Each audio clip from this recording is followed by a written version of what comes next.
Hello folks, welcome to my channel review rowdy. I am your host and दोस्त कुशल नारसरिया।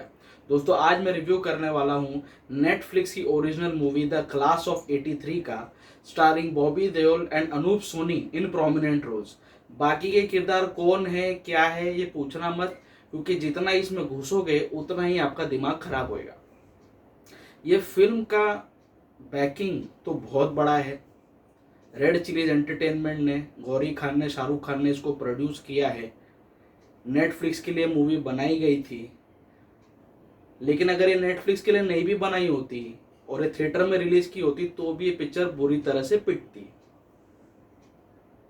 इसके starting की slides में दिखाया गया है, मेकर्स ने लिखा है स्क्रीन पे कि it is loosely based on the novel named the class of 83 the punishers of Mumbai, written by mister Hussain Zaidi. ये बुक मैंने पढ़ी नहीं है, but I am very sure कि वो जो loosely based on this novel लिखा है ना, ये बहुत ज्यादा लूज है, क्योंकि ये पूरी पिक्चर सिर्फ और सिर्फ एक खिचड़ी की तरह दिखाई देती है। अगर आपने once upon a time in Mumbai, daddy और सिटी ऑफ गोल्ड देखी है ना, ये तीनों ही मूवीज बहुत अच्छी थी, ग्रेड ए की मूवीज थी। लेकिन इन तीनों के कोर प्लॉट पॉइंट्स, की मोमेंट्स, इंपॉर्टेंट सीन्स उठाकर उसे खिचड़ी बनाई और एक बी ग्रेड मसाला हमारे सामने पेश कर दिया in the form of the class of 83। इसमें यह दिखाया गया है कि बॉबी देओल 1983 के पहले 81 80 से ये पिक्चर चालू होती है, तभी बॉबी देओल उस टाइम के मुंबई के टॉप कॉप थे। लेकिन क्योंकि वो उसूल के बहुत ज़्यादा पक्के थे, अपने कलीग से, अपने सीनियर से उनकी बनती नहीं थी, वो किसकी चाट नहीं सकते थे, तो इसीलिए उनके एटीट्यूड को ध्यान में रखते हुए और बहुत सारे उनके बोलते हैं ना, काम करने के तरीकों से परेशान होकर उनका डिपार्टमेंट, उनका सिस्टम, उनका तबादला कर देता है, जिसे उस टाइम पर पनिशमेंट पोस्टिंग कहा जाता था। वो पनिशमेंट पोस्टिंग के तहत एक पुलिस ट्रेनिंग एकेडमी में डीन बनकर आते हैं, लेकिन अपनी वो कभी कोई क्लास अटेंड नहीं करते। He is highly unsatisfied with his role and this and that. और इस ट्रेनिंग इंस्टीट्यूट में उनको 4 लोग मिलते हैं, 4 स्टूडेंट्स, जिनको देखकर बॉबी देओल को शायद अपनी जवानी याद आती है। उनको लगता है कि ये लोग हैं who can break the conventions, who can go against the stereotypes, और ये मेरा काम कर सकते हैं। ऐसा दिखाया गया कि बॉबी देओल जो चीज़ नहीं कर पाए, being a police officer, being a top cop, वो अपना ड्रीम, अपना एम्बिशन इन चारों के ऊपर लाद देते हैं और इन चारों को लेकर एक ऐसी टास्क फोर्स बनाते हैं जिनके पास स्पेशल फोर्सेस होते हैं, जो स्पेशल पावर्स के साथ ड्रिवन होती है, जुरिस्डिक्शन के बाहर भी काम करने का इनके ऊपर ऑटोनॉमी होती है इनके पास। और इन चारों को यूज करके वो कास्कर नाम के एक गैंगस्टर की गैंग को खत्म करने का बीड़ा उठाते हैं। बस कहानी सिर्फ इतनी सी है। ये चारों लोग की ट्रेनिंग किस तरह से जाती है, कैसे बॉबी देओल के कांटेक्ट में आते हैं, बॉबी को इनमें क्या दिखता है, आगे जाकर एक कास्कर की गैंग को कैसे ख़त्म करते हैं, इनके बीच में और ज़्यादा आगे आगे क्या होता रहता है, पूरी पिक्चर इसी के आसपास घूमती है। ये पूरी पिक्चर 1.5 घंटे की है, but it looks that it will go on till eternity. इस 1.5 घंटे के टेन्योर में डायरेक्टर ने इतना कुछ दिखाने की कोशिश की। कभी वो 1980s का बॉम्बे में जो काफ़ी मशहूर गैंग वॉर होता था, उस टाइम पे हाजी मस्तान थे और भी कई सारे छोटे मोटे गैंग्स ऑपरेट करते थे। इनके बीच में जो गैंग वॉर होती थी, कभी कहानी उसके ऊपर चली जाती है। कभी ये लोग 1984 की जो इंसर्जेंसी आई थी because of operation blue star, वो दिखाने लग जाते हैं। कभी कहानी वहाँ पर ऑपरेट कर रहे हो, मतलब कभी कभी कहानी ऐसा लगता है कि ये अरुण गवली के ऊपर बनाई गई है। कभी कहानी में ये टच दिखा दिया जाता है कि उस टाइम पर 1980s में जो दत्ता सामंत के साथ इशू चल रहा था इंदिरा गांधी जी का, जिस वजह से कई सारी लाखों मिलें बंद हो गई थी बॉम्बे में, कभी उसमें उस जोन में लोग घुस जाते हैं। सो हर एक चीज़ ऊपर ऊपर से टच की है विदाउट जस्टिफाइंग एनीथिंग। बस पिक्चर चल रही है। डायरेक्टर का एम्बिशन था कि मेरे को चारों चीज़ों पे, चारों की इश्यूज पे पिक्चर बनानी है, जो ऑलरेडी बन चुकी है। डैडी बन गई है, once upon a time in Mumbai बन गई है, सिटी ऑफ गोल्ड बन गई है। तो मैं क्या करूँ, मैं क्या करता हूँ, मैं सबका खिचड़ी बनाता हूँ। मुझे ऐसा लगता है डायरेक्टर के दिमाग में यही चल रहा था। किसी भी एक प्लॉट पॉइंट को डिटेल में दिखाकर उसके साथ जस्टिफिकेशन नहीं किया गया है। पूरी पिक्चर इतनी ज्यादा लंबी, इतनी ज्यादा बड़ी दिखती है, हालांकि है 1.5 घंटे की ही, लेकिन ऐसा लगा मेरे बाल सफेद हो गए पिक्चर देख देख के। इतना कुछ दिखाने की कोशिश की है। ऊपर से फिल्म का जो पूरा ट्रीटमेंट है, पूरा जो स्क्रीन प्ले है, ग्रेड बी का है। फिल्म में काफ़ी ज़्यादा चीप डायलॉग्स भी लिए गए हैं, मुठ मारना, मास्टरबेशन के ऊपर काफ़ी सारे सीन्स दिखाए गए हैं जबरदस्ती के। एक चीप ह्यूमर क्रिएट करने की कोशिश की गई है, which I didn't expected from Shahrukh Khan. Producer वो है, उनकी भी जिम्मेदारी है कि वो किसके ऊपर पैसा लगा रहे हैं। एक तरफ तो शाहरुख बदला जैसी मूवीज बनवा रहे हैं, bard of blood was also decent, इससे तो कई ज्यादा बेटर थी वो, और अब ये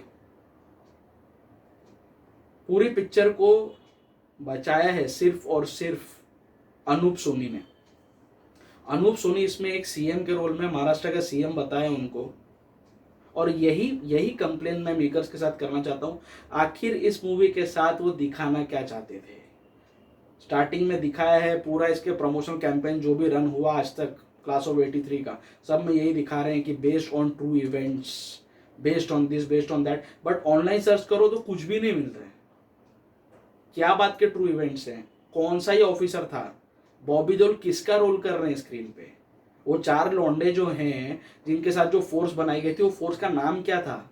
क्या वाकई में ऐसी कोई स्पेशल टास्क फोर्स बनाई गई थी 80s में? उनके क्या अचीवमेंट्स थे? उन्होंने कौन सी गैंग को खत्म किया? पूरी पिक्चर चल रही है, लास्ट के 15 मिनट के पहले तक मुझे यही लगा कि शायद जो कालसेकर का जो गैंगस्टर का कैरेक्टर बताया, पूरी पिक्चर में यही दिखाते हैं कि Bobby Deol and his gang members, जो टीम बनाई है उसने, are behind the gangster Kalsekar, जो यहाँ पर नहीं, किसी इंटरनेशनल लोकेशन पे, इंडिया में है नहीं वो, और यहाँ पे जो उसका गैंग ऑपरेट कर रहा है, जो हवाला के थ्रू उसको पैसा पहुंचा रहा है, उनको ये लोग मारने की कोशिश करते हैं, और ये सारी जद्दोजहद चलती रहती है। So till last 15 minutes of the movie मुझे यही लग रहा था कि कालसेकर माइट बी कास्कर, दाऊद इब्राहिम कास्कर। हो सकता है कि दाऊद के ऊपर फिल्म बनी हो, क्योंकि बाकी की सारी चीजें, छोटी छोटी गैंग पैदा हो रही थी। Arun Gawli was one product जो उस टाइम पर एक्टिव हुआ था, चौल में से निकल के, दगड़ी चौल में से निकल के वो आया था। उसके ऊपर एक स्पेसिफिक मूवी बनी डैडी, और मराठी में मराठी फिल्म कलाकारों ने, उन्होंने दगड़ी चौल नामक एक फिल्म भी बनाई है उन पर। सो ये पूरा जो खिचड़ी के चक्कर में मुझे वही लगा कि ये जो कालसेकर का जो कैरेक्टर बता रहे हैं, शायद ये दाऊद इब्राहिम कास्कर होगा।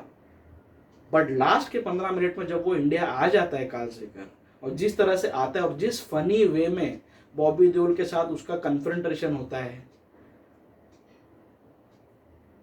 it's completely silly. It's not even hilarious. It's pathetic. It's silly. कि स्टार्टिंग में तो आप इतना दिखा रहे हो, पूरी फोर्स लगी हुई है, कालसेकर तक पहुंच ही नहीं पा रहे, इतना बड़ा गुंडा, इतना बड़ा गैंगस्टर जो वहां बाहर किधर रह के पूरे मुंबई को कंट्रोल करके रखा हुआ है, और लास्ट में आप उसको इतना वीक गैंगस्टर बता रहे हो, इतना बेवकूफ कि बॉबी देओल के बोलने पे वो आ भी जाता है, सामने खड़ा भी हो जाता है। He doesn't have any kind of protection with him, कोई बैकअप नहीं, कुछ भी दिखाया है, कुछ भी दिखाया है दोस्तों। सिर्फ अनूप सोनी को देखकर अच्छा लगा, बहुत अच्छा काम किया अनूप सोनी ने इसमें, सीएम का रोल उन्होंने किया है। और बॉबी देओल की जहां तक बात है, बॉबी देओल को देखकर अब ऐसा लगता है, रेस 3 पे मैं कमेंट नहीं करूंगा, वो पिक्चर ही पूरी क्रैप थी, but Bobby Deol as an actor was much better than Sunny Deol, his brother. Acting wise आप बॉबी की बर्दाश्त देखो, हमराज देखो, टैंगो चार्ली देखो, he has a lot of potential. गुप्त देखो, सोल्जर देखो, अच्छी फिल्में की हैं उन्होंने।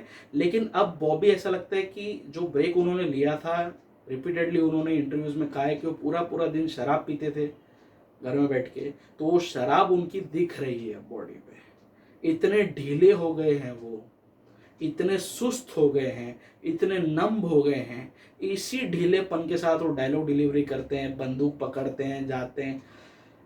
This is not the Bobby, this is not the comeback we expected out of him. Bobby Deol जब यंग कैरेक्टर प्ले करते हैं, जब वो डीन होते हैं इनके पुलिस ट्रेनिंग एकेडमी में, वो पूरा सीक्वेंस हिलेरियस है, अननेसेसरी है। और बॉबी कहीं पे भी उनको खुद को शाइन करने का कोई मौका नहीं मिला। बहुत ज़्यादा मिसफिट लगे वो उस कैरेक्टर में, उस एज ग्रुप के कैरेक्टर में। But Bobby shined in some moments where he is playing his current as.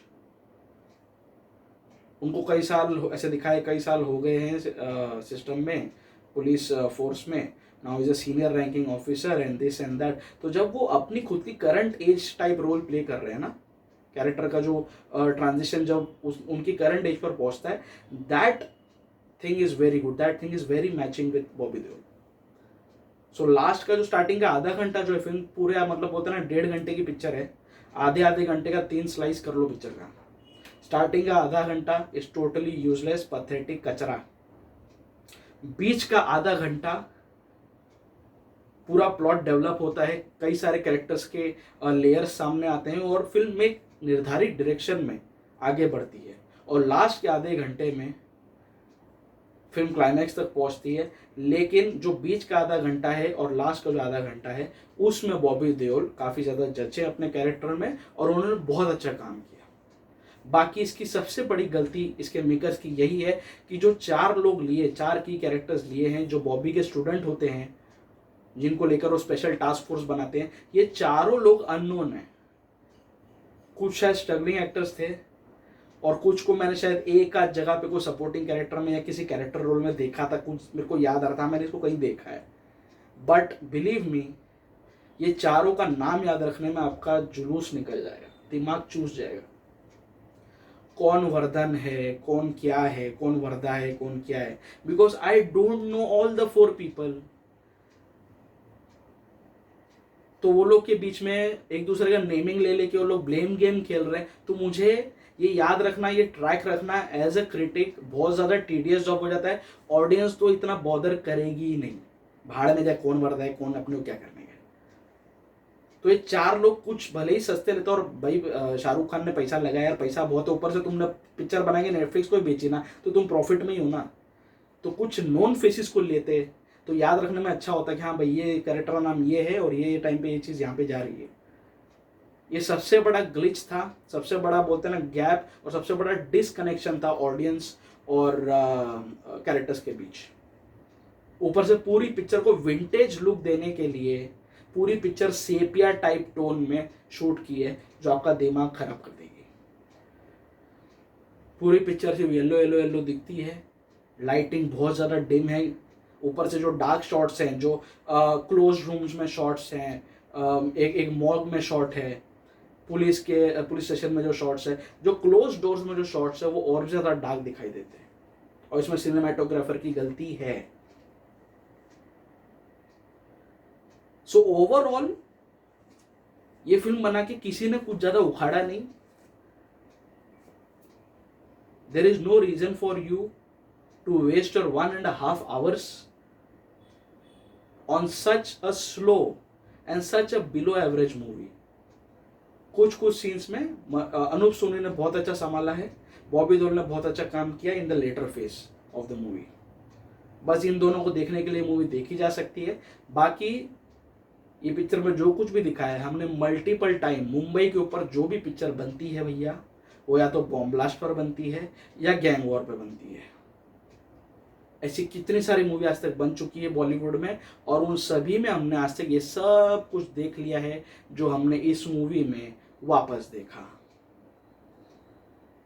सो इस फिल्म पे अपना टाइम वेस्ट करके कोई फायदा नहीं है। my rowdy rating for Class of 83, which is a Netflix original movie, will be just 2 out of 5. ये 2 star भी सिर्फ और सिर्फ अनूप सोनी की बहुत अच्छी परफॉर्मेंस और बॉबी देओल की प्रीटी डिसेंट परफॉर्मेंस के लिए मैं दे रहा हूँ. पिक्चर में कोई दम नहीं है, ना स्क्रीन प्ले में दम है, कुछ भी दम नहीं है. It's a waste of time. So अपना 1.5 घंटा बचाओ. और भी बहुत सारी चीज़ें रिलीज हुई है जिनका मैं रिव्यू करने वाला हूँ. 1-2 दिन में मेरा टारगेट रहेगा. मैं कई सारी चीज़ें, फ्लैश है, द गॉन गेम है, सबका मुझे रिव्यू करना है. एक मीर अक्सम नाम की मूवी भी आई है ZEE5 पे, तो उसका भी मैं रिव्यू करूंगा. बाकी the class of 83 is nowhere watchable. बकवास. Didn't expected this coming from Bobby Deol or from Red Chillies Entertainment. सो आपको क्लास ऑफ 83 पे मेरा रिव्यू कैसा लगा प्लीज़ नीचे कमेंट बॉक्स में ज़रूर मेंशन करना. आप लोग अगर मेरे चैनल पर नए हैं तो प्लीज़ मेरे चैनल को सब्सक्राइब कर लो यार. सब्सक्राइब करने के साथ साथ उसके बाजू में जो बेल आइकन है उसे भी दबा दो, ताकि जब भी मैं अपना कोई नया रिव्यू अपलोड करूं आपको तुरंत उसका नोटिफिकेशन मिल जाए. आप लोग मुझे फेसबुक, इंस्टाग्राम, ट्विटर सभी जगह पर फॉलो कर सकते हो. सभी जगह पर मेरा प्रोफाइल रिव्यू राउडी के नाम से ही है. The digital partner of this channel is 5 Havoc digital and the को ब्रांडिंग पार्टनर इज चाय पकौड़ा प्रोडक्शंस. आप मेरे रिव्यू साइमल्टेनियसली चाय पकौड़ा प्रोडक्शन के चैनल पर भी देख सकते हैं. सो कल मैं आपके सामने फिर से हाजिर होऊंगा फ्लैश के रिव्यू के साथ, at the same place on the same channel. So मेरे साथ जुड़े रहिए, मेरे साथ कनेक्टेड रहिए. Stay tuned, stay filmy and stay rowdy.